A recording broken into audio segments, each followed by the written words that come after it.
ரஷ்யால மருத்துவம் எப்படி இருக்கு, சாலை எப்படி இருக்கு, போக்குவரத்து எப்படி இருக்கு, அதெல்லாம் வந்து அவர் கனவா கண்டு பேசிட்டு இருக்காரு. இங்க அங்க பேசணும், நம்ம அந்த டிராஸ்டிக் டிஃபரன்ஸ் தெரியுது இல்லையா, நம்ம இன்ஃப்ராஸ்ட்ரக்சரும் சரி மருத்துவமும் சரி.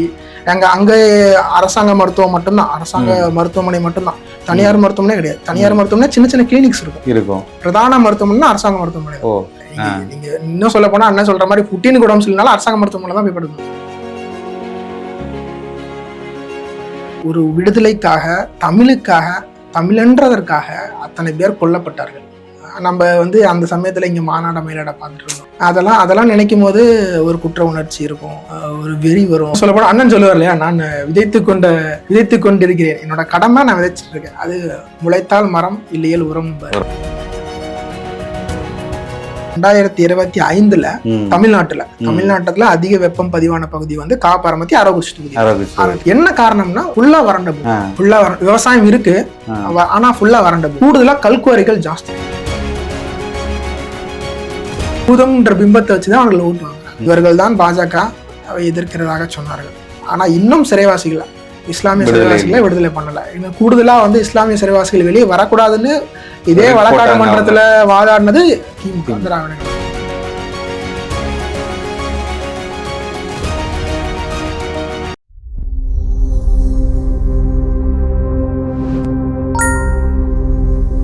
புதிதாக துவக்கப்பட்டுள்ள அருந்தமிழ் வலைவழி சிறப்புடன் வளர்ச்சி பெற கொங்கு மக்கள் முன்னணி வாழ்த்துகிறது. மக்கள் பிரச்சனைகளை தொடர்ந்து அருந்தமிழ் வலைவழி பேச வேண்டும் என்று மனதார பாராட்டுகிறது. நன்றி, வணக்கம். அருந்தமிழர்களுக்கு வணக்கம். இன்றைக்கு நாம் சந்திக்க இருக்கும் அரசியல் ஆளுமை அரவக்குறிச்சி சட்டமன்ற தொகுதியின் நாம் தமிழர் கட்சி வேட்பாளர் மருத்துவர் திரு நரேன் அவர்களை சந்திக்கிறோம். வாங்க. வணக்கம் நரேன். வணக்கம். எப்படி இருக்கீங்க நரேன்? நலமா இருக்கேன். ரொம்ப மகிழ்ச்சி, வாழ்த்துக்கள். அரவக்குறிச்சியின் சட்டமன்ற உறுப்பினராக என்னோட வாழ்த்துக்கள். கண்டிப்பா, கட்டாயம். அதற்காக காணும் உறுதியா. எல்லாத்துக்கும் வந்து யார் நரேன்? அரவக்குறிச்சிகள் திடீர்னு ஒரு மருத்துவர் வந்திருக்காரு, ஒரு இளம் சிங்கம் வந்திருக்காரு அப்படிங்கிறாங்க. நான் பிறந்து வளர்ந்ததெல்லாம் பார்த்தீங்கன்னா நாமக்கல் மாவட்டம் பாண்டமங்கலம்ல ஊர்ல தான் பிறந்து வளர்ந்தது. பள்ளி படிப்பு கொங்குபாய். ஆமா, பக்கத்து தொகுதி தான். நான் சொல்ல போனா அரவக்குறிச்சி வந்து ஒட்டிய தொகுதி, நிலப்பரப்பு ஒன்னா பகிர்ற தொகுதி. நான் பரமத்தி வேலூர் சட்டமன்ற தொகுதி, அரவக்குறிச்சி என்னோட பக்கத்து தொகுதி. நான் இப்போ பணிபுரியறதும் அரவக்குறிச்சி தொகுதி ஒட்டி தான் நான் என்னோட ப்ராக்டிஸும் பண்ணிட்டு இருக்கேன். ஸோ அதனால அரவக்குறிச்சி சார்ந்த பிரச்சனைகள், அங்க இருக்கக்கூடிய மக்களோட அணுகிறது எல்லாமே இயல்பா நமக்கு நடக்கக்கூடிய விஷயம்தான். அதனால நான் பள்ளி படிப்பு முடித்ததெல்லாம் வந்து பாண்டமங்கலத்துல, ஒரு பாண்டமங்கலத்திலே நாமக்கல்ல பாண்டமங்கலம்ன்ற ஒரு பேரூர். அந்த பாண்டமங்கலம் பேரூர்ல தான் விவேகானந்தாங்கிற ஒரு தனியார் ஆங்கில வழி கல்வியில தான் பயின்றேன். நான் 10ஆவதுல 95% எடுத்திருந்தேன். எடுத்து சரி, அப்போல்லாம் தான் எனக்கு ஒரு மருத்துவர் ஆகணும்ன்ற ஒரு கனவு. ஒரு 9-10 வயதுலாம் ஆரம்பிக்குது அந்த கனவு. ஏன்னா அப்படின்னா, நான் அது எப்போ உறுதியாச்சு அப்படின்னா, நான் 11ஆவது படிக்கும் போது எல்லாருக்கும் பெரும்பாலும் அந்த இளம் வயதுல வரும் இல்லையா அப்பெண்டிக்ஸ், அந்த மாதிரி 2014 நினைக்கிறேன், 2013-14 அதே மாதிரி அப்பெண்டிக்ஸ். ஸோ எனக்கு சர்ஜரி பண்ணும் அப்படிங்கிற ஒரு நிலைமை வந்தது. நான் சேலத்துல ஒரு gastroenterologist, surgical gastroenterologist doctor Pranavan சொல்லிட்டு, ஸோ அவர் தான் எனக்கு சர்ஜரி பண்ணுறாரு. அப்பெண்டக்டமி பண்ணது 2014. ஸோ அவரை பார்க்கும்போது, நம்ம இப்போ பார்க்குறோம் இல்லையா, அவர் ரவுண்ட்ஸ் வரும்போது அவர் அந்த கம்பீரம், பேஷண்ட்ஸோட அணுகிற இயல்பு, அதெல்லாம் பார்க்கும்போது எனக்கு இன்னும் உறுதியாகுது. நம்மளும் அவர் மாதிரி எனக்கு ஃபர்ஸ்ட் ரோல் மாடலே வந்து டாக்டர் கேஸ்ட்ரோஎன்ட்ராலஜிஸ்ட் அவர் தான். ஸோ அதை பார்க்கும்போது இன்னும் உறுதியாகுது. நான் 11ஆவது அதே விவேகானந்தா பள்ளியில தான் படிக்கிறேன். ஆனால் வந்து எனக்கு 12ஆவதுல போதுமான அளவு மதிப்பெண் கிடைக்கல. அப்போ நீட் இல்ல. கரெக்டா நான் முடித்த அடுத்த வருடம் தான் நீட் வருது. 2016 தான் நீட் ஃபர்ஸ்ட், 16-17 ஃபர்ஸ்ட் பேட்ச். நான் 2015 பேட்ச்.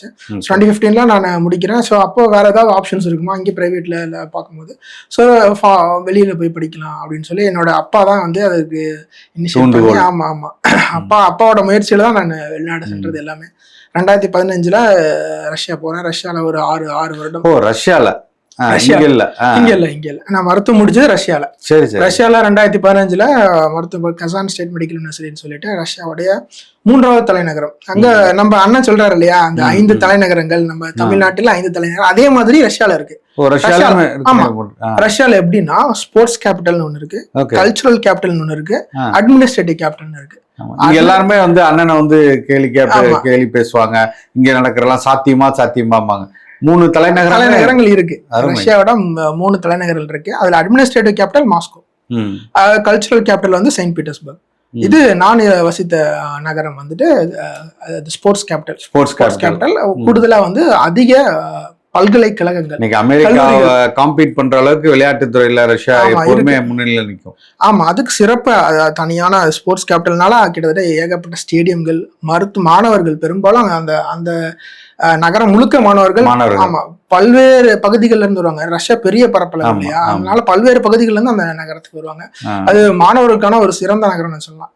ஸோ அப்படி அங்கதான் படிக்கிறேன். ஒரு 6 வருஷம் 2021 முடிக்கிறேன். வந்து இங்க வந்து நமக்கு வெளிநாட்டுல படித்தவர்களுக்கு இல்லை, உங்களுக்கு ஒரு மாற்றம் இருக்குல்ல. இப்ப வந்து இங்க வந்து ஒரு கிராமத்துல ஒரு பள்ளியில பயின்றுட்டு கொங்கு பகுதியில இருந்துட்டு நேரடியாக அங்க இருந்து ஒரு வெளி மாநிலம் போனாலும் பரவாயில்ல, வெளிநாட்டுக்கு செல்லும் போது, அதுவும் ரஷ்யா மாதிரி ஒரு வளர்ந்த நாடுகளுக்கு போகும்போது அங்க நீங்க எந்த மாற்றத்துக்கு நீங்க இப்ப இந்தியாவுக்கும் தமிழ்நாட்டுக்கும் உள்ள மாற்றம் எப்படி இருந்தது? அது ரொம்ப டிராஸ்டிக்கா இருந்தது. நீங்க டெக்னாலஜி வைஸும் சரி, இன்ஃப்ராஸ்ட்ரக்சர் வைஸும் சரி, பயங்கர வித்தியாசம். அப்படியே தலைகீழா போட்ட மாதிரி இருந்துச்சு வச்சுக்கோங்களேன். முதல் வருடம் வந்து ரஷ்யால முக்கியமா வந்து அந்த ஜியாகிரபி, அந்த வெதர், பனி பிரதேசம் முழுக்க பனி. நான் இருந்ததெல்லாம் ஹையஸ்ட் -30 வரைக்கும் போகும். -30 வரைக்கும் போகும். கிட்டத்தட்ட ஒரு 7 மாதங்கள் தொடர்ந்து பனிகாலமா தான் இருக்கும். கசான் பொறுத்த வரைக்கும் ஒரு 6 இருந்து 7 மாதங்கள் பனிகாலமா தான் இருக்கும். அந்த முதல் சவாலே வந்து அந்த வெதரை அடாப்ட் பண்ணிக்கிறதா. ரொம்ப கூடுதலா வந்து சாப்பாடு. நமக்கு இங்க வந்து உணவுகள் நம்ம இட்லி தோசை எல்லாம் சாப்பிட்டு அங்க போனீங்கன்னா உங்களுக்கு அந்த மாதிரி வாய்ப்பே இல்லை. ஏன்னா அங்க பெரும்பாலும் இந்தியர்கள் இல்லை. இந்தியர்களும் அங்க பெரும்பாலும் இல்லை. ஒரு பொருளாதாரத்தை ஈட்டுவதற்கான சூழ்நிலையை வந்து இங்க இருந்து அங்க இல்லாத காரணத்தால பெரும்பாலும் குடும்பங்கள்லாம் இல்லை. மாணவர்கள் இருக்காங்க, நிறைய கல்லூரிகள்ல இங்க இருந்து படிக்க சென்ற மாணவர்கள் இருக்காங்களே. குடும்பங்கள்னு பாத்தீங்கன்னா மாஸ்கோல இருக்கு. மாஸ்கோல, செயின்ட் பீட்டர்ஸ்பர்க்ல குடும்பங்கள் நகரங்கள்ல இருக்கு. பட் இதுவும் முக்கிய நகரம் தான். ஆனா இந்த பகுதிகளில் இல்ல, பெரும்பாலும் குடும்பங்கள் இல்லை. அதனால நம்மளே தான் வந்து சமைச்சு சாப்பிட்றது, உணவு தயார் பண்றதெல்லாம் நாங்களே தான். நேரடியாக வீட்டுல இருந்துட்டு அங்க போய் பெரிய இதா இருக்கும் இல்லையா? அது 2 சவால் ரொம்ப கடினமா இருந்தது. முதல் வருடம் வந்து ஒண்ணு வெதர், 2வது வந்து உணவு எல்லாமே. ஏன்னா காலையில 9 மணிக்கு கல்லூரிக்கு போகணும், அதுக்கு முன்னாடி உணவு தயார் பண்ணணும். நைட்டு சாயந்தரம் வரதுக்கு 5-6 ஆயிரம். அது இடையில உணவு தயார் பண்ணணும். மாலையில பெரும்பாலும் மதியம் வெளியே சாப்பிடுவோம். கல்வி எப்படி இருக்கும் அங்க? வந்து ஒரு கல்வி தரம் எப்படி இருக்கும் உங்களோட? அந்த நீங்க பார்த்திருப்பீங்க இல்லையா உங்களோட கல்லூரி? இப்போ நான் படித்தது வந்து கசான் ஸ்டேட் மெடிக்கல் யூனிவர்சிட்டின்னு சொல்லிட்டு, அது ஒரு அரசாங்க கல்லூரி. அங்க தனியார்ன்ற பேச்சு கேடால. இங்க இருந்து நீங்க சேர்ந்தது வந்து அரசாங்க கல்லூரி தான். அது வந்து அரசாங்க கல்லூரி, கசான் ஸ்டேட் மெடிக்கல் யூனிவர்சிட்டி. தனி ஒரு ஆமா இருக்கு. அதுக்கு ஒரு மினிமம் குவாலிஃபைட் எக்ஸாம் சொல்லிட்டு அவங்க ஃபர்ஸ்ட் கம் ஃபர்ஸ்ட் சர்வ் தான். நீங்க குறைந்தது 70% மதிப்பெண் எடுத்திருக்கணும். இங்க ஆமா, குறைந்தது 70% மதிப்பெண் எடுத்திருந்தாதான் அந்த கல்லூரிக்குள்ளே நுழைய முடியும். அது கூடுதலா வந்து நீங்க ஃபர்ஸ்ட் கம் ஃபர்ஸ்ட் 100 சீட்னா 100 சீட் தான். இன்டர்நேஷனல் ஸ்டூடெண்ட்ஸ்க்கு 100 சீட்னா 100 சீட் தான். ஸோ நான் இங்க ஒரு கல்ச்சர் சென்டர் இருந்தது. இந்த தூதரகத்தின் மூலியமா ரஷ்யாவும் இந்திய கல்ச்சுரல் சென்டர் இருந்தது. அதன் மூலியமா சென்றதுனால எனக்கு எளிதாக அந்த கல்லூரி கிடைச்சது. நல்ல கல்லூரி, ரொம்ப பழமை வாய்ந்த கல்லூரி. ஆரம்பிச்சது பாத்தீங்கன்னா 1814. 2014 நான் சேர்வதற்கு ஒரு வருஷத்துக்கு முன்னாடி 200th ஆனிவர்சரி செலிப்ரேட் பண்றாங்க. நல்ல கல்லூரி. எப்படி சொல்றது, ஆங்கில வழி அங்க பெரும்பாலும் வந்து எல்லாமே ரஷ்ய வழி தான். அங்க ஆங்கில வழி கல்வினே கிடையாது, எல்லாமே ரஷ்யா தான். எல்லாமே ரஷ்யா. மொழிக்கு வந்து பெரும் முக்கியத்துவம். நீங்க ஒரு பதாகை அங்க நம்ம அண்ணன் சொல்றது போல ஒரு பதாகை அங்க ஆங்கிலத்துல பார்க்க முடியாது. ரஷ்யால நீங்க எங்க போனாலும் சரி பதாகை ஆங்கிலத்துல பார்க்கவே முடியாது.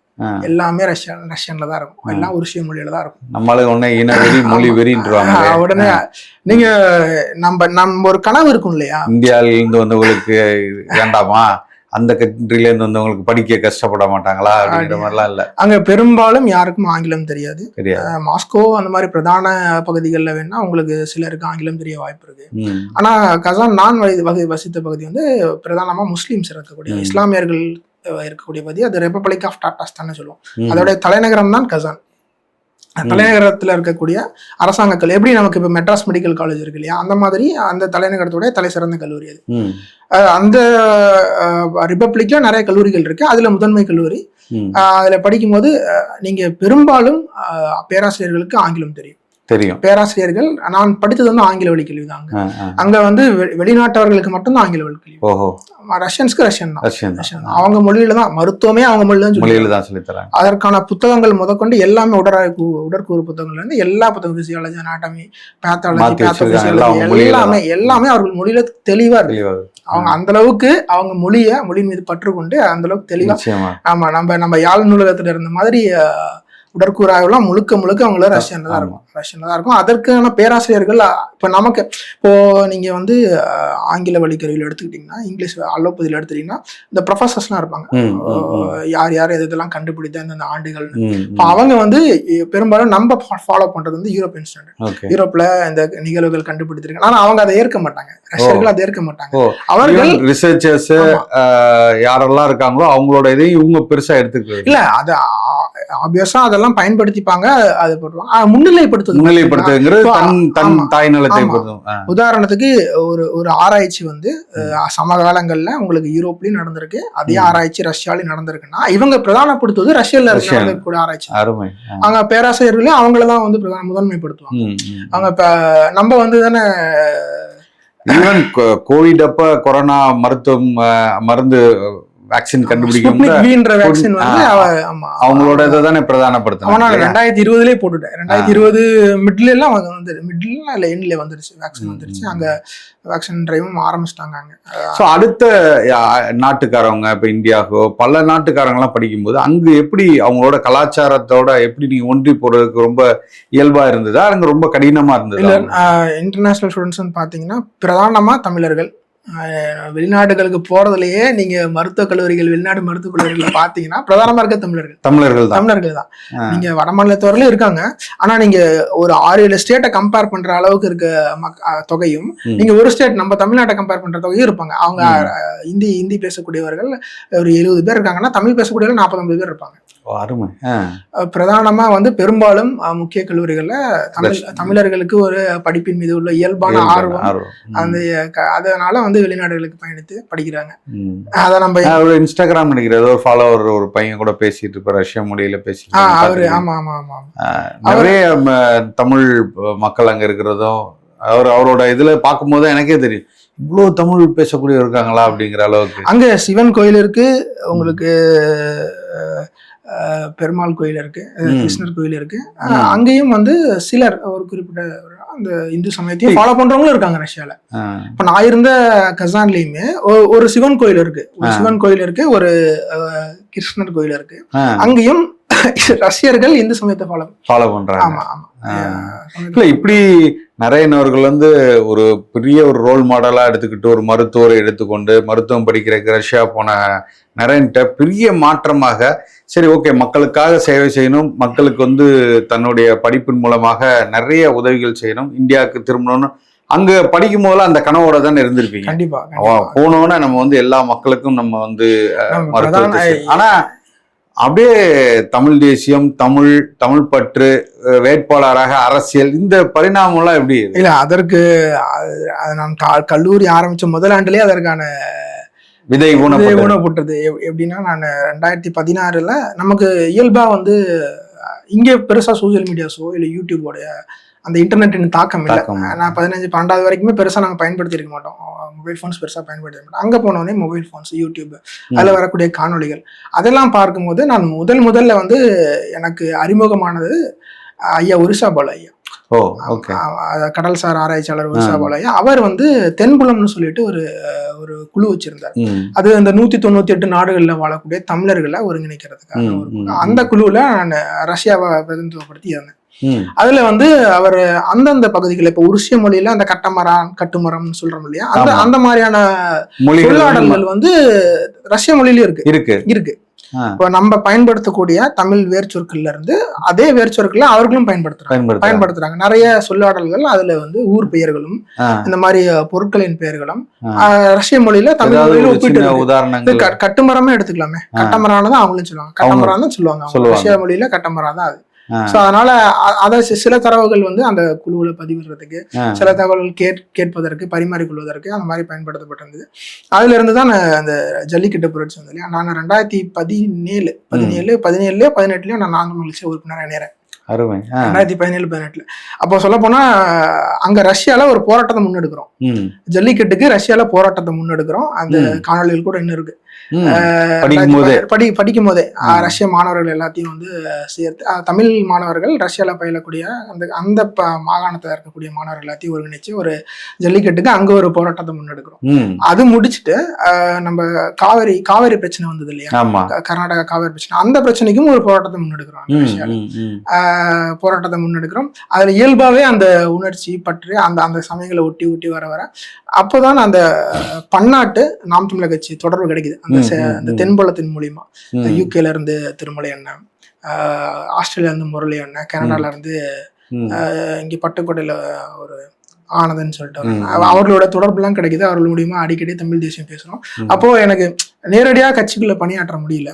அப்பவே நானும் ஒரு ஃபேஸ்புக்ல ஒரு பக்கம் உருவாக்குறேன், செந்தமிழர் பாசறை உருசியான்னு போட்டு. 2017 செந்தமிழர் பாசறை உருசியான்னு போட்டு அதுல நாம் தமிழர் கட்சி ஆதரவாளர்கள் உருசியா அப்படின்னு இன்னமும் இருக்கு அந்த பக்கம். இன்னதுலயும் அதை போஸ்ட் பண்றேன் நான். சோ அப்போல இருந்தே அந்த ஒரு தமிழ் பற்று. அண்ணன் பேசுறதெல்லாம் பாத்தீங்கன்னா இங்க இப்போ ரஷ்யால மருத்துவம் எப்படி இருக்கு, சாலை எப்படி இருக்கு, போக்குவரத்து எப்படி இருக்கு, அதெல்லாம் வந்து அவர் கனவா கண்டு பேசிட்டு இருக்காரு. அங்க பேசணும்னு நம்ம அந்த டிராஸ்டிக் டிஃபரன்ஸ் தெரியுது இல்லையா. நம்ம இன்ஃப்ராஸ்ட்ரக்சரும் சரி, மருத்துவமும் சரி, அங்க அரசாங்க மருத்துவம் மட்டும்தான், அரசாங்க மருத்துவமனை மட்டும்தான், தனியார் மருத்துவமனை கிடையாது. தனியார் மருத்துவமனை சின்ன சின்ன கிளினிக்ஸ் இருக்கும். பிரதான மருத்துவமனை அரசாங்க மருத்துவமனை.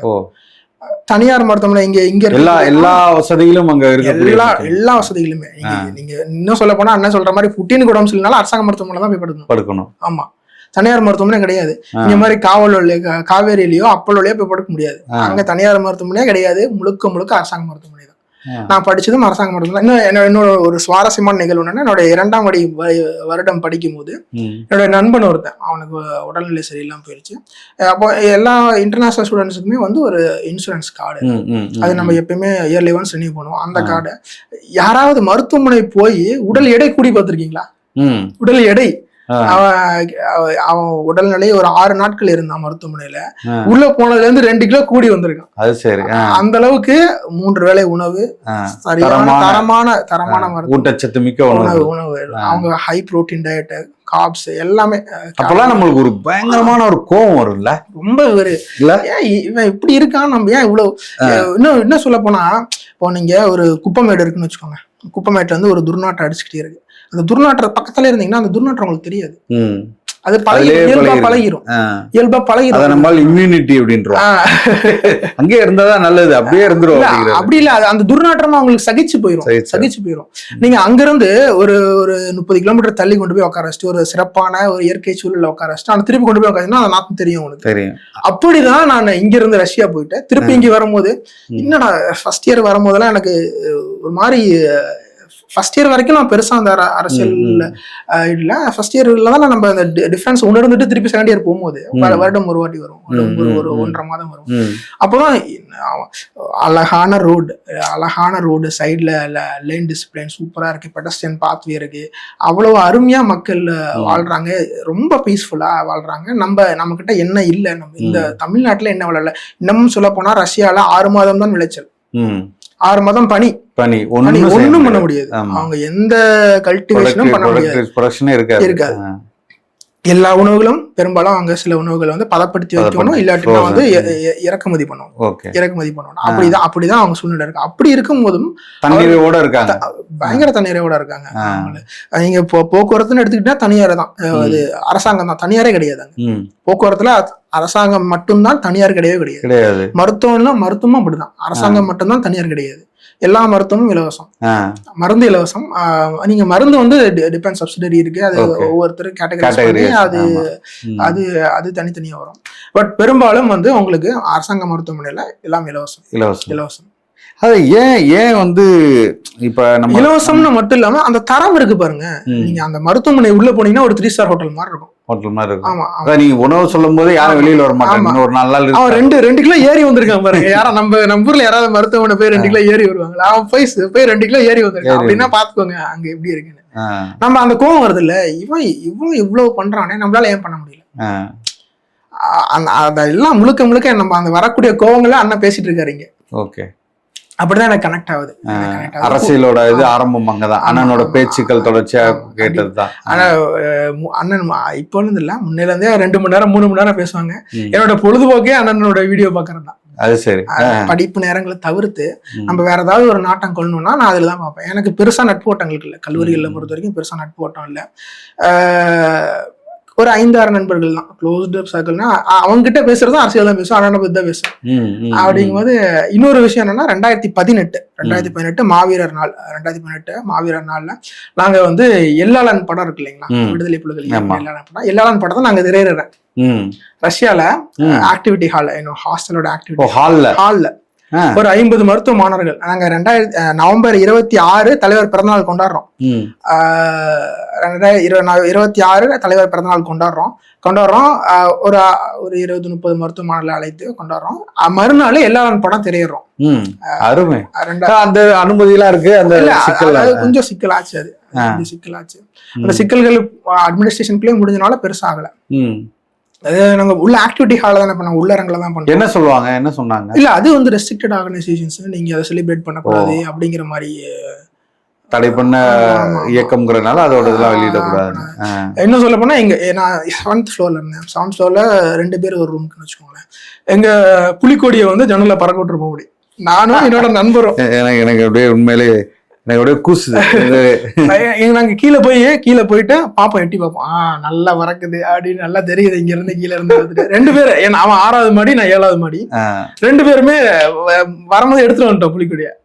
இங்க இருந்து எடுத்துட்டு வந்து அங்க போய் மாடியில அப்படியே, அது வந்து 5-3 நினைக்கிறேன், நல்லா பெரிய கொடி, நமக்கு வேற சிகப்பு இல்லையா, அப்படியே பளிச்சுன்னு 7th ஃப்ளோர்ல இருந்து மேல இருந்து கீழே இருந்து பார்க்கும்போது சிறப்பா இருக்கும்.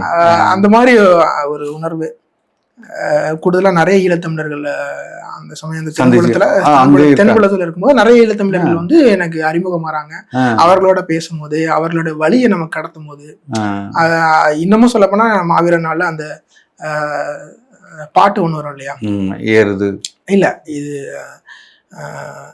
தாயக விடுதலை பொருள், அந்த பாட்டெல்லாம் கேட்கும்போது தாரதாரையா கண்ணீர் ஊத்தும். அவருடைய வழியை வந்து ஒரு விடுதலைக்காக, தமிழுக்காக, தமிழன்றதற்காக அத்தனை பேர் கொல்லப்பட்டார்கள். நம்ம வந்து அந்த சமயத்துல இங்க மாநாட மயிலாட பார்த்துட்டு இருந்தோம். அதெல்லாம் நினைக்கும் போது ஒரு குற்ற உணர்ச்சி இருக்கும், ஒரு வெறி வரும். என்ன சொல்ல போனா அண்ணன் சொல்லுவார் இல்லையா, நான் விதைத்து கொண்டிருக்கிறேன், என்னோட கடமை நான் விதைச்சிட்டு இருக்கேன், அது முளைத்தால் மரம் இல்லையல் உரம். அது மாதிரி அண்ணன் விதைத்த விதை இன்னைக்கு லட்சிய விதை வந்து அரவக்குறிச்சி சட்டமன்ற பல 100 பல 1000 விதைகளுக்கு பல லட்ச விதைகள் இருக்கு, பல லட்ச விதைகள், லட்சிய விதைகள் மரமாய் இருக்கு. அதெல்லாம் 2026 தேர்தலில் தமிழ்நாடு பார்க்கும். அருமை அருமை, நிறைய அருமை. அதாவது நாம வந்து சும்மா ஒரு யதார்த்தமாக ஒரு வாழ்க்கையில நம்ம வந்து பார்க்கக்கூடிய விஷயங்கள், அதை வந்து நம்ம வந்து உள்ளுக்குள்ள ஆழமாக சில விஷயங்கள் பகிர்ந்து விடும். ஒரு உதாரணத்துக்கு நீங்க சொன்னீங்களா, ஜல்லிக்கட்டா இருக்கலாம், ஈழத்தின் வழிகளா இருக்கலாம், அதெல்லாம் வந்து உணர்வுபூர்வமாக அதை வந்து கடத்தக்கூடிய ஒரு முக்கியமான இடத்துல வந்து நாம் தமிழர் கட்சி இருந்திருக்கு. அண்ணன் சீமான் அவர்களின் பேச்சுக்கள் தொடர்ச்சியாக அது வந்து பல தாக்கத்தை உண்டு பண்ணியிருக்கு. உங்களை மாதிரி பல இளைஞர்கள், என்னைய முதற்கொண்டு நாங்களாம் வந்து ஏதோ ஒரு இடத்துல இருந்தோம், ஏதோ ஒரு வேலையை செய்யறதுக்கு மாறி வந்ததுக்கு பெரும் காரணம் அண்ணன் சீமான் அவர்களின் தொடர்ச்சியான இந்த உறுதிப்பாடு தான் இல்லையா? எப்போதுமே வந்து அதுல இருந்து ஒரு இடத்துலயும் சமரசம் இல்லாம. நீங்க ஒரு உதாரணத்துக்கு நம்ம சொல்லணும்னா, இப்ப நரேன் அவர்கள் இந்த அரசியல் பாதைக்குள்ள வந்து சட்டமன்ற வேட்பாளராக ஆகி, சட்டமன்ற உறுப்பினராகி, இந்த கனவெல்லாம் இருக்கும்ல, நான் இப்படிலாம் இதெல்லாம் செய்யணும் அப்படின்னா, அந்த அரவக்குறிச்சி தொகுதியை பொறுத்த வரைக்கும் நீங்க என்ன மாதிரியான ஒரு விஷனோட தான் வருவீங்க? உங்களுக்குள்ள அண்ணன் அவர்கள் புகுத்தினை தாண்டி நிறையனாக உங்களுக்குள்ள வந்து பல விஷயங்கள் தோணிருக்கும். நீங்க வெளிநாடுகளை பார்த்ததா இருக்கட்டும், இங்கு நடக்கக்கூடிய அவலங்களா இருக்கட்டும், எப்படியான உங்களோட டிராவல் இனி மருத்துவமும் ரொம்ப முக்கியம், உங்களோட ப்ரொஃபஷனும் முக்கியம், அதை தாண்டி அரசியலும் இவ்வளவு தூரம் நீங்க வந்து உள்வாங்கி நிற்கக்கூடிய ஒரு நரேனோட அவுட்புட் வெளி இது எப்படி இருக்க போகுது? இப்போ அரவக்குறிச்சின்னு பார்க்கும்போது, அரவக்குறிச்சி தொகுதின்னு பார்க்கும்போது, பிரதானமாக மக்கள் வந்து பெரும்பாலும் விவசாய தொழிலை சார்ந்தவர்கள். முக்கியமாக அரவக்குறிச்சி தொகுதியில் நாங்கள் பார்க்கக்கூடிய சவால்னு பார்த்தீங்கன்னா பரப்பளவு. நம்ம அரவக்குறிச்சி தொகுதி ஒரு சுற்று போனோம்னா 238 கிலோமீட்டர் வருது ஒரு சுற்றுக்கு. ஒரு புள்ளியில இருந்து ஆரம்பிச்சு எல்லா நகரங்களையும் கவர் பண்ணி வந்தோம். திண்டுக்கல் ஒட்டி இருக்கும் அந்த பக்கம். ஆமா, இங்க திண்டுக்கல் ஒட்டி வேடச்சந்தூர்ல இருந்து, வேடச்சந்தூரை தாண்டி, வேடச்சந்தூர்ல இருந்து ஒரு சேர்வராயன் மலையில இருந்து ஆரம்பிச்சு நீங்க காவேரி வேளாம்பாளையம் வரைக்கும் இருக்கு. கிட்டத்தட்ட மிகப்பெரிய தொகுதி அது. இன்னும் சொல்ல போனா அந்த தொகுதிகள்ல கிராமங்கள் ஜாஸ்தி. மொத்தம் நீங்க 6 பிரிச்சுக்கலாம். அரவக்குறிச்சி வந்து 2 பேரூராட்சிகள், 2 நகராட்சிகள், 2 கிராம ஒன்றியங்கள். அந்த 2 கிராம ஒன்றியங்கள்ல மட்டுமே 756 கிராமம் இருக்கு. மொத்தமா வந்து 2024 253 பூத் இருந்தது. இப்போ 267 எஸ்ஐஆருக்கு பிறகு 267 மாற்றப்பட்டிருக்கு. இந்த எல்லாமே வந்து அடக்கப்பட்டிருக்கு. நம்ம பெரிய முதல்ல எல்லாம் இருக்க தொகுதி. ஐயோ, 3 மிகப்பெரிய ஜாம்பவங்கள் இருக்காங்க. நீங்க திமுக எடுத்துக்கிட்டீங்கன்னா திரு செந்தில் பாலாஜி அவர்கள் இருக்காங்க. நீங்க பாஜக எடுத்துக்கிட்டீங்கன்னா திரு அண்ணாமலை அவர்கள் இருக்காங்க. நீங்க காங்கிரஸ் எடுத்துக்கிட்டீங்கன்னா சின்னதாரா வருவாங்க, ஜோதிமணி அவர்கள் இருக்காங்க. ஆனா என்ன ஒரு கவலைக்குரிய விஷயம்னா, இவ்வளவு 3 பெரிய ஜாம்பவான்கள் இருந்தும் அந்த தொகுதி சொல்றோம். ஆமா, அப்படி ஜாம்பவானா இருந்தா அதற்கான வெளிப்பாடு இருந்திருக்கணும் இல்லையா? அந்த தொகுதி நேரம் மேம்பட்டு இருக்கணும் இல்லையா? இருந்தும் அந்த தொகுதி இன்னும் வறட்சி கொண்ட மாவட்டமா தான் இருக்கு. கரூரே வறட்சி மாவட்டம் தான். கரூர் வறட்சி மாவட்டத்துல அரவக்குறிச்சி இன்னும் வறட்சி ஆன பகுதியா இருக்கு. அதற்கான இப்போ 2025 அதிகப்படியான வெப்பம் பதிவானது காப்பரமத்தி. தமிழ்நாட்டுல அதிக வெப்பம் பதிவான பகுதி வந்து காப்பரமத்தி, அரவக்குறிச்சி தொகுதி. என்ன காரணம்னா, ஃபுல்லா வறண்ட பூமி. ஃபுல்லா விவசாயம் இருக்கு, ஆனா ஃபுல்லா வறண்ட பூமி. அங்க கூடுதலா கல்குவாரிகள் ஜாஸ்தி. அங்க நிலத்தடியில இருக்கக்கூடிய மலைகளை வெட்டி உடைக்கக்கூடிய கல்குவாரிகள் ரொம்ப ஜாஸ்தி. அங்க ஒரு பக்கம் மணலை திருடுறான், ஒரு பக்கம் மலையை திருடுறான். மாறி மாறி திருடி மகாதேவங்கள்லாம் அங்கதான் இருக்காங்க. இப்போ நீங்க சொல்லக்கூடிய 3 ஜாம்பவான்கள் இருந்திருந்தா அந்த தொகுதி நேரம் மாறி இருக்கும். அவர் அந்த தொகுதி மக்கள் தான் அவர்களுக்கு வாக்களித்து அதிகார வலிமை கொடுத்திருக்கிறார்கள். அந்த வலிமையை அவங்க சரியா பயன்படுத்தியிருந்தா அந்த தொகுதி நேரம் ஒரு பாசனம் சிறப்பா இருக்கக்கூடிய பகுதியா மாறி இருக்கணும். ஏன்னா அரவக்குறிச்சி வந்து ரொம்ப ஃபேமஸ் வந்து முருங்கை. நீங்க அரவக்குறிச்சி முருங்கை வந்து ஆந்திரா முருங்கை இருந்தாலும் சரி, கர்நாடகா முருங்கை, அதை விட சுவை ஜாஸ்தி. ஆமா, ஏன்னா அதற்கு முருங்கையில பல்வகையா வந்து அவங்க விவசாயம் பண்றாங்க. கொடி முருங்கை இருக்கு, செடி முருங்கை, மரமுருங்கைன்னு பல்வேறு விதமா விவசாயம் பண்றாங்க. ஆனா அவர்கள் இந்த சுவைக்கு அதிகமா மற்ற மாநிலங்கள்ல இருக்கக்கூடிய முருங்கையை கம்பேர் பண்ணும்போது இந்த முருங்கை சுவை அதிகமா இருக்கிறதுக்கு காரணம் இவர்கள் அதுல பயன்படுத்தக்கூடிய விதைகள், பாரம்பரிய விதைகள். இப்போ அவ்வளவு சிறப்பா இருக்கக்கூடிய ஒரு ஒரு ஒரு ஒரு ஐக்கான குணமும் எல்லாம். இப்ப நீங்க வெளிநாட்டுல பாத்தீங்கன்னா முருங்கைக்கு அவ்வளவு டிமாண்ட் இருக்கு. ஆமாங்க. இப்போ முருங்கைய ஃப்ரோஸ் பண்ணி நீங்க இங்க வந்து முருங்கை 100 ரூபாய்க்கு கிலோ போதுன்னா 1000 ரூபாய்க்கு விற்கிறான் முருங்கை. நான் வாங்கியிருக்கேன் ரஷ்யா. 400 கிராம் முருங்கை உங்களுக்கு ஃப்ரோசன்ல வரும். 400 கிராம் முருங்கை 400 ரூபாய். ஒரு கிராம் 1 ரூபாய்க்கு. கொஞ்சம் 1 கிலோ 1000 ரூபாய். இங்க 120 ரூபாய்க்கு கூட போயிருக்கு. சாதாரணமா கொடுத்தா அந்த முருங்கை தொட மாட்டாங்க. அது என்னன்னா, அங்க முருங்கையை பொறுத்த வரைக்கும் என்னன்னா சீசனல் கிராப் மாதிரி. அது ஒரு மருத்துவரா அதுல என்னென்ன குணங்கள்லாம் இருக்குன்னு நினைக்கிறீங்க? முருங்கையில பெரும்பாலும் இரும்பு சத்து அதிகம். முருங்கைக்கீரையில இரும்பு சத்து அதிகம். முருங்கைக்கீரையில இரும்பு சத்து அதிகம். ஃபைபர்ஸ் அதிகம், ஃபைபர் கண்டென்ட்ஸ் அதிகம். ஸோ அது இயற்கையாவே வந்து அதுல வந்து இரும்பு சத்தும் ஃபைபர்ஸ் அதிகம்னாலும் ரொம்ப நல்லது உடலுக்கு. இன்னும் இதுல முருங்கை விவசாயிகளுக்கு வரக்கூடிய சிக்கல் என்னன்னா, இது சீசனல் கிராப்பா இருக்கிறதுனால ஒரு சீசன்ல வந்து உங்களுக்கு முருங்கை அதிக விளைச்சல் கொடுக்கும், ஒரு சீசன்ல விளைச்சல் இருக்காது. அப்படிங்கும் போது அதற்கு விலை இருக்கு இல்லைங்களா? இந்த விலை வந்து சரியா சீரான நிர்ணயம் இல்லை. நீங்க விவசாயிகளே அந்த கொள்முதல் பண்ணி விலை நிர்ணயிக்கிறாங்க. ஆமா, கூடுதலா நாம் தமிழர் கட்சி சொல்லுது இல்லையா? ஒரு மாதங்கள் பாத்தீங்கன்னா கிலோ 7 ரூபாய்க்கு இருக்கும். 7 ரூபாயில இருந்து 2023 7 ரூபாய்க்கு போயிருக்கு. 2023 7 ரூபாய்க்கு போயிருக்கு கிலோ. இப்ப 20-25 ரூபாய்க்கு கிலோ லோஸ்ட் போகுதுன்னா ஹையஸ்ட் 300 வரைக்கும் போகுது. இப்ப இந்த பிளக்சுவேஷன் பாருங்க, 20க்கும் 200க்கும் கிட்டத்தட்ட 200 ரூபாய் பிளக்சுவேஷன் ஆகுதுன்னா, இது வந்து விவசாயிகளுக்கு மிடில் மேனோடைய லாபத்திற்காக இவர்கள் அதை சீரான விலை நிர்ணயிக்கப்படல, இடைத்தரகர்கள். ஆனா இதை சீரா பயன்படுத்தும் போது அதற்கான முருங்கைக்கான பயன்பாட்டை எல்லா நேரங்களிலுமே உங்களுக்கு விளைச்சல் இருந்தாலும் சரி, அதை பதப்படுத்தக்கூடிய கிடங்குகள், முருங்கையை வந்து பதப்படுத்தக்கூடிய கிடங்குகள், சரியான கிடங்குகள், அதை வந்து மதிப்பு கூட்டிய பொருட்களை மாற்றுறதுக்கான செயல் திட்டங்களை அரசாங்கம் வகுத்து அப்படின்னா நாம் தமிழர் கட்சி தான் கட்டாயம் பண்ணோம். கட்டாயம் பண்ணோம். அப்படிங்கும் போது எல்லா நேரங்களிலுமே எல்லா காலங்களிலுமே விவசாயிகள் பாதிக்கப்பட மாட்டாங்க. அதிக விளைச்சல் இருக்கும் போது கம்மி விலை வரதும், கம்மி விளைச்சல இருக்கும்போது அதிக விலை வரதும் இந்த இந்த இந்த ஒரு ஃபிளக்சுவேஷன்ஸ் மாறும். விவசாயிகளுக்கு சீரான வருமானம் பெருகும். இதை வந்து இத்தனை ஆண்டு காலம் இந்த 3 ஜாம்பவான்கள் என்ன பண்ணாங்கன்ற கேள்வியும் இருக்கு இல்லையா. மற்றபடி அந்த அந்த அரவக்குறிச்சி உங்களுக்கு திட்டங்கள் இருக்குல்ல, அரவக்குறிச்சிக்கு இதெல்லாம் நான் வந்தோன்னே ஒரு மாற்றம் கொண்டு வருவேன், அதுக்கான எனக்கு திட்டங்கள் இருக்கு அப்படின்ட்டு. இப்போ அரவக்குறிச்சி எடுத்துக்கிட்டிங்கன்னா வறட்சி பகுதி, அதிக வெப்பநிலை கொண்ட பகுதி. மக்கள் அரவக்குறிச்சி இருக்கக்கூடிய அரவக்குறிச்சி தொகுதி மக்கள் சந்திக்கக்கூடிய மிக முக்கிய சவால்கள் வந்து கோடை காலங்களில் நீர் தட்டுப்பாடு. 3 ஜாம்பவான்கள் நீர் தட்டுப்பாட்டை கூட என்ன செய்யுது, காவிரியை ஒட்டிய பகுதி இல்ல அமராவதி அமராவதி ஆறை ஒற்றிய பகுதி. அமராவதி ஆறை ஒற்றிய பகுதி அது. அமராவதி ஆறுல இருந்து நீர்ப்பாசனமும் வருது. கூடுதலா இப்போ அந்த பகுதிகளில் நீர்நிலைகள் நிறைய இருக்கு. அதே அரவக்குறிச்சி பகுதிகளில் நீர்நிலைகள் நிறைய இருக்கு. உதாரணத்துக்கு ஒரு ஏரி தாதம்பாளையம்னு சொல்லிட்டு, தாதம்பாளையம் பக்கத்துல இருக்கக்கூடிய ஒரு ஏரி. அந்த ஏரி 365 ஏக்கர் பரப்பளவு உள்ள ஏரி. அது வனத்துறை கட்டுப்பாட்டுல இருக்கு. அந்த ஏரி முழுக்க முழுக்க வனத்துறை கட்டுப்பாட்டுல இருக்கு.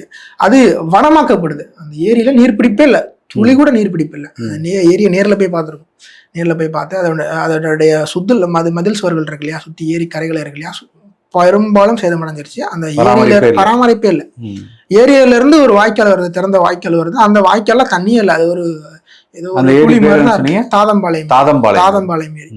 அது 365 ஏக்கர் பரப்பளவு கொண்ட ஏரி. அந்த ஏரியை வந்து நம்ம தூர்வாரி நீர் பிடிப்பு, அது முக்கிய காரணங்கள். அந்த ஏரி வந்து வனமாக்கப்பட்டதுக்கு காரணம் வந்து அந்த ஏரி நீர் ஏறிச்சுன்னா நிலத்தடி நீர் அதிகமாகும்.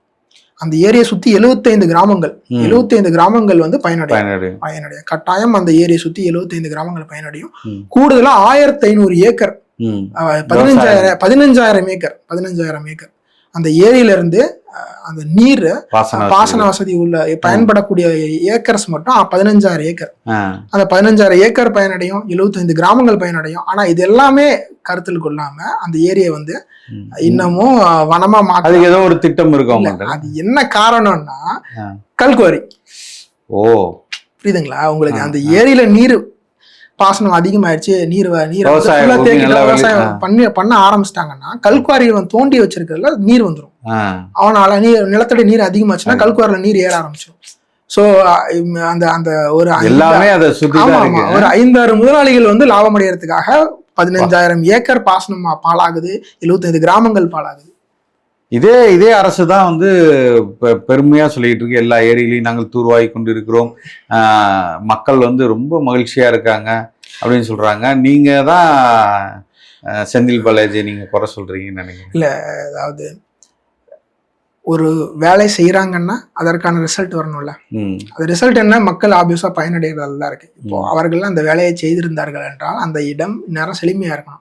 எதுக்கு ஒரு ஹையஸ்ட் டெம்பரேச்சர் ரெக்கார்ட் ஆகக்கூடிய இடமா இருக்கு. உங்களுக்கு அங்க நீர்நிலைகள் சரியா பராமரிக்கப்பட்டிருக்கு, உங்களுக்கு அதை சுத்தி மரங்கள் நடப்பட்டிருக்கு, பாசனம் செழுமையா இருக்குன்னா அதோட எஃபெக்ட் இதுல தெரிஞ்சிருக்கணும் இல்லையா? தெரியலன்னா அந்த வேலை நடக்கலன்னு தானே அர்த்தம். நான் ஒரு அம்மாட்ட போய் கேட்டேன், ஒரு 24 தேர்தல் அப்போ நினைக்கிறேன், நான் அங்கே பொறுப்பாளராக இருந்தேன். அரவக்குறிச்சியில் போயிட்டு ஒரு வயசான அம்மாட்ட கேட்டேன். அந்த அம்மா சொன்னாங்க, பாவம்பா செந்தில் பாலாஜி நல்ல பிள்ளைப்பா, அவனை போய் கைது பண்ணிட்டாங்கப்பா அப்படின்றாங்க. என்னம்மா நல்ல பிள்ளையா அப்படின்னா, ஆமாப்பா இவங்க எல்லா தப்பையும் செஞ்சுவிட்டு அந்த பிள்ளைய தூக்கி உள்ளே போட்டாங்கப்பா, பண்ணதெல்லாம் அவங்கப்பா அப்படிங்கிறாங்க.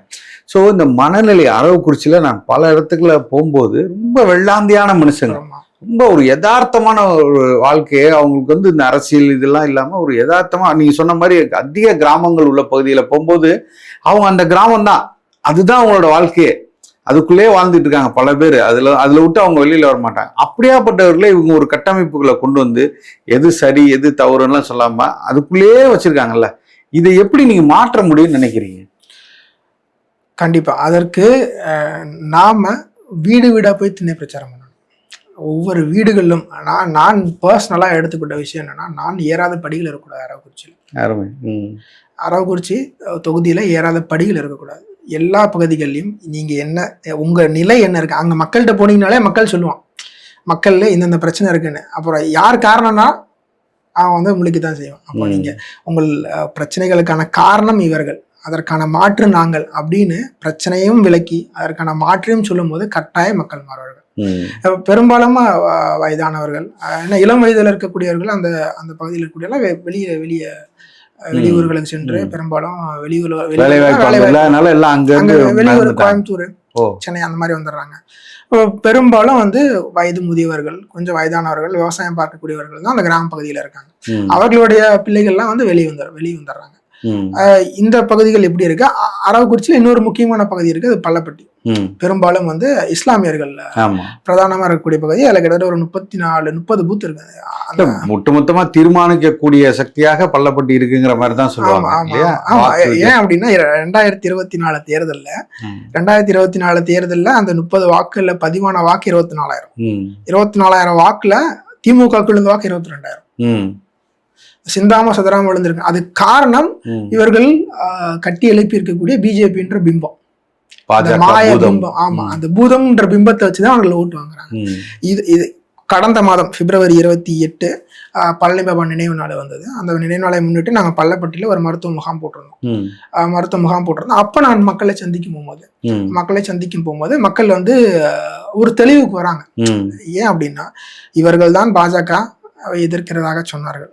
ஆனா இன்னும் சிறைவாசிகளை, இஸ்லாமிய சிறைவாசிகளை விடுதலை பண்ணல. இன்னும் கூடுதலா இஸ்லாமிய சிறைவாசிகள் வெளியே வரக்கூடாதுன்னு இதே வழக்காடு மன்றத்துல வாதாடினது திமுக தான். அதே மாதிரி பிபிசி, நீங்க தெரியும், குஜராத் படுகொலை அந்த ஆவணப்படம் கேரளால வெளியாச்சு. உங்களுக்கு தமிழ்நாட்டுல நீங்க பாஜகவுக்கு எதிராக நீங்க வேலைகள் செய்றீங்கன்னா பாஜக செய்யக்கூடிய குற்றங்களை நீங்க அம்பலப்படுத்திருக்கணும் இல்லையா? ஆனா அதை தடுத்து நிறுத்தியது திமுக அரசு. அப்படிங்கும் போது இவர்கள் பாஜகவுக்கு ஆதரவான வேலை தானே செய்யறாங்க. அதையே தமிழாக்கம் பண்ணி வெளியிட்டது நாம் தமிழர் கட்சி. அது மட்டும் இல்ல, நீங்க இந்த கேரளா ஃபைல் ஸ்டோரி எடுத்துங்க. கேரளா ஃபைல்ஸ் வந்தது இல்லையா? கேரளால தடை செய்யப்பட்டுருச்சு. ஆனா அதே இஸ்லாமியர்களை தீவிரவாதிகளாக கட்டமைக்கக்கூடியது தமிழ்நாட்டுல வெளியிடுது. இப்போ இவர்கள் சிறுபான்மை பாதுகாப்பு எப்படி சொல்ல முடியும்? நீ பிஜேபி என்ன அஜெண்டாவை கொண்டு வருதோ அதே அஜெண்டாவை நீ தமிழ்நாட்டில் விதைக்கிறேன்னா நீ அவரோட ஆளா தானே இருக்க முடியும். எப்படி இவர்கள் சிறுபான்மை பாதுகாப்பு? நாங்க முதல்ல அவர்கள் சிறுபான்மையினரே இல்ல, ஒரு மாற்றம் இருக்கு. ரொம்ப அதிருப்தியில இருக்காங்க, ரொம்ப மிகப்பெரிய அதிருப்தியில இருக்காங்க. இந்த தேர்தலில் இவர்கள் நினைக்கக்கூடிய அளவுக்கு எல்லாம் அங்க வாக்கு விழாது. இல்லை, இறுதியாக ஒரு கேள்வி. ஒரு மருத்துவராக நீங்கள் இதுக்கு, ஏன்னா எப்போதுமே நாம் தமிழர் கட்சி மீது ஒரு பார்வையை கொண்டு வைக்கிறாங்க. என்னன்னா, கற்காலத்துக்கு எடுத்துட்டு போறாங்க, கல்வியை எப்படி சொல்றதுன்னா, நல்ல மருத்துவராக உருவாக்குறவங்களோ இல்லை நீட்டை பற்றி இருக்கிறோ, ஏன் நீங்கள் மாடு மேய்க்க போங்க, ஆடு மேய்க்க போங்க, விவசாயத்தை போங்க அப்படின்னு சொல்லி எல்லாத்தையும் பின்னெழுத்து செல்றாங்க, குலத்தொழிலுக்கு கொண்டு போறாங்க. இப்படி ஒரு பார்வை இருக்கு. நீங்கள் ஒரு படித்த இளைஞர், இந்த ஜென்ரேஷனால ஜென்சி க்ரௌட் நீங்க. ஸோ உங்களுக்கு ஒரு புரிதல் இருக்குல்ல, இது பல இதை பார்த்துருக்கீங்க, நீங்க எல்லா அரசியல்களையும் நீங்க பார்த்து ஆழ்ந்து நீங்க கவனிக்காம நீங்க இந்த இடத்துக்கு நீங்க நகர்ந்திருக்க மாட்டீங்க. நீங்க இதெல்லாம் அவங்க இப்ப பேசி தொடர்ச்சியாக இந்த இது அவதூறுகள்னு சொல்லலாம் இல்லையா, அதை பரப்பிக்கிட்டே இருக்காங்களா? அவங்களுக்கு நீங்க என்ன சொல்ல? இது அவதூறுன்னு இல்லை, ஒரு யதார்த்தம். தமிழ்நாட்டுல 8 கோடி மக்கள் இருக்காங்க. 8 கோடி மக்களும் சாப்பிட்டாகணும்.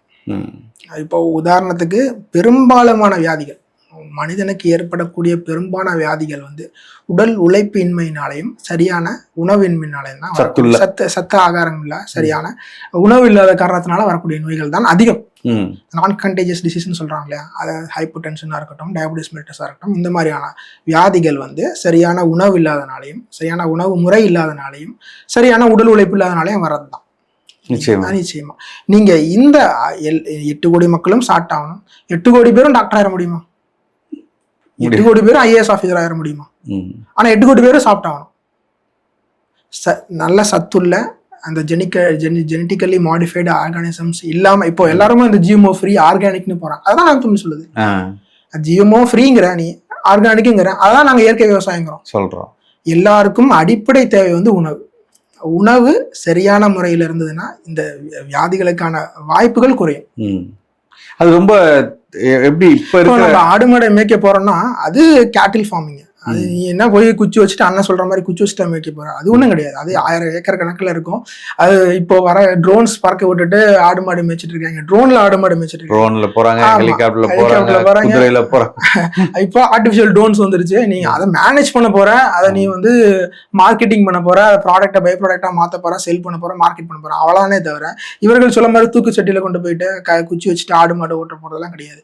அது மனிதர்கள் அதுல என்ன சரி அப்படியே இருக்கட்டுமே, அதுல என்ன தவறுன்னு எனக்கு தெரியல. இப்ப அதுல மேய்க்கிறதுனால இப்ப ஒரு படிக்க முடியல அவனால, ஆனா ரொம்ப சரியான அவனுக்கு வந்து இதுல ஆர்வம் அதிகமா இருக்கு. அதுல ஒரு தவறுமே கிடையாது. நீங்க ஒரு ஆட்டுக்குட்டி 25,000, ஆட்டுக்குட்டி 25,000. ஒரு சாலையில ஒரு வயதானவர் நடந்து போறாரு, எனக்கு அவர் பின்னாடியே ஒரு 100 ஆடுகள் போயிட்டு இருக்கு. ஒரு பெரும் முதலாளி நடந்து போறாதான் எனக்கு தோணுது. ஏன்னா கறியோட விலை 1000 ரூபாய் வந்துருச்சு ஒரு கிலோக்கும் போது. மருத்துவர்களே, அது முதல் தலைமுறை மருத்துவர்களே சென்னையில ராபிடோ ஓட்டுறாங்க. நீங்க அந்த செய்தியெல்லாம் பார்த்துருப்பீங்க, டைம்ஸ் ஆஃப் இந்தியாலயோ செய்தித்தாளெல்லாம் வந்திருக்கு. மருத்துவர்கள் வந்து உங்களுக்கு போதுமான ஊதியம் இல்லாத காரணத்தினால் சென்னையில ராபிடோ, ஸ்விக்கி, ஜொமேட்டோ ஓட்டுற ஆட்கள்லாம் அதையே ஒரு பெரிய பிரச்சனையா செய்திகளா வந்திருக்கு. அதை பண்ணும் போது இதுல என்ன இழிவு இருக்குன்னு கேக்குறேன் நான். அது வந்து மனிதர்களுடைய உளவியல் தாழ்வு நிலை, ஒரு இன்ஃபீரியாரிட்டி காம்ப்ளெக்ஸ். அதை வந்து அவர்கள் ஒரு தாழ்வா பாக்குறாங்க. அண்ணன் சொல்லுவார்ல, நீ இங்க தீ ஆத்துறது பயந்துட்டு துபாயில போய் கக்கூஸ் கழுவுற, அந்த ஒரு இதெல்லாம் எவன் பண்ணுவான்? அந்த மாதிரி ஒரு தாழ்வு நிலை, ஒரு அந்த நம்மள வந்து உழைக்கிற இடத்துல இருந்து நவுத்துறாங்க, உளவியல் தாழ்வு நிலைன்னு அதை உருவாக்கிடுறாங்க. இது செஞ்சா அது ஒரு தாழ்வான ஒரு வேலை அப்படின்னு. நீங்க அப்படி கிடையாது. பில்கேட்ஸ் வந்து நீங்க யூஎஸ்ல போயிட்டு பில்கேட்ஸ் ஆடு மாடு வளர்த்துட்டு இருக்காரு. நீங்க அந்த காணொலிகள்லாம் பெரிய விவசாய நிலங்கள் வாங்கி வளர்த்துட்டு இருக்காரு. அப்படிங்கும்போது எந்த ஒரு வேலையும் உயர்வு தாழ்வு கிடையாது. அதுல நீ என்ன செய்யற, நல்லது செய்யறியா கெட்டது சரியா, அதுதான் மேட்ரு. அதை வச்சுதான் நீங்கள் நல்லவரா கெட்டவரான்னு தீர்மானிக்கப்படுவீங்க, உயர்ந்தவரா தாழ்ந்தவரான்னு தீர்மானிக்கப்படுவோம். வேலை மூலியமா ஒரு தொழில் ரீதியா வந்து யாரும் உயர்ந்தவரும் இல்லை, யாரும் தாழ்ந்தவரும் இல்லை. இவ்வளவு நேரம் சுவாரஸ்யமாக எல்லா கேள்விகளுக்கும் நிதானமாகவும் ரொம்ப ஆழமாகவும் சிந்தித்து நீங்கள் பதில் சொல்லியிருக்கீங்க. அருந்தமிழ் நேயர்களின் சார்பாக மிக்க நன்றி. நன்றி.